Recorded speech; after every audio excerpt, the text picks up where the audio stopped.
Sylvie est consultante en Feng Shui depuis 10 ans. Cet art traditionnel chinois consiste à améliorer le cadre de vie en s'appuyant sur les forces de la nature. Aujourd'hui, elle se rend chez Isabelle, maman de 2 petites jumelles de 2 ans et demi. Bonjour madame, Sylvie Depnay, consultante Feng Shui. Enchantée. Entrez, je vous en prie. Merci. Alors, vous m'avez demandé de venir, je crois parce que une de vos filles a un problème de sommeil. En fait, nous avons changé leur chambre, voilà, une petite année maintenant. Et j'ai l'une de mes filles qui, depuis, a des soucis d'endormissement qu'elle n'avait pas auparavant. Et Rebecca, c'est celle qui a des problèmes de sommeil? Ok, ouais. Donc à la fois des problèmes pour entrer dans le sommeil, et mais puis surtout des réveils nocturnes. Surtout des réveils nocturnes, alors que l'autre dort parfaitement bien. Parfaitement bien. Okay. Une consultation se déroule en 2 séances de 2 heures et il faut tout de même compter 480 €. D'abord, je vais prendre leur date de naissance, de façon à déterminer quelle est la meilleure orientation pour elle après dans la chambre, voir comment ça va se passer. À partir de la date de naissance des jumelles, Sylvie calcule leur chiffre quoi. Le chiffre quoi est un chiffre qui est une synthèse de la relation énergétique qui existe entre un individu et son environnement.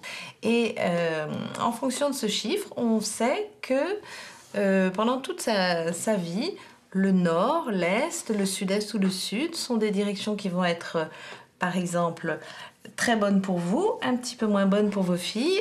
Selon Sylvie, les règles du Feng Shui correspondent à un instinct profond.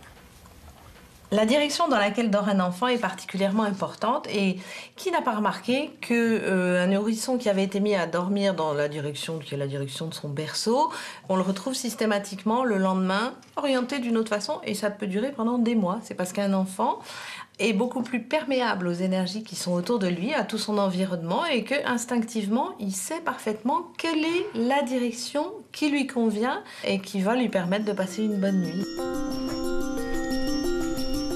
Voici la chambre de mes filles. Alors là, il y a quelque chose à dire de très intéressant en termes de Feng Shui. Rien que ça donne réellement l'indication de la raison pour laquelle elle ne dort pas. C'est effectivement Rebecca qui dort dessus. C'est Rebecca qui... Alors, le lit et son montant sont dans le champ d'ouverture de la porte.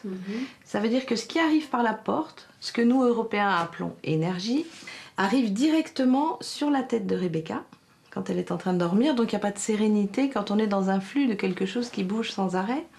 Et d'autre part, il y a le montant qui est là, et c'est autour de ce montant, un petit peu comme si c'était un bâton dans une rivière. Quand on a un flux qui arrive, ça fait des turbulences. Donc Rebecca, effectivement, quand elle dort, n'est pas dans un endroit serein, c'est pour ça qu'elle a et du mal à s'endormir, et qu'elle se réveille dans la nuit.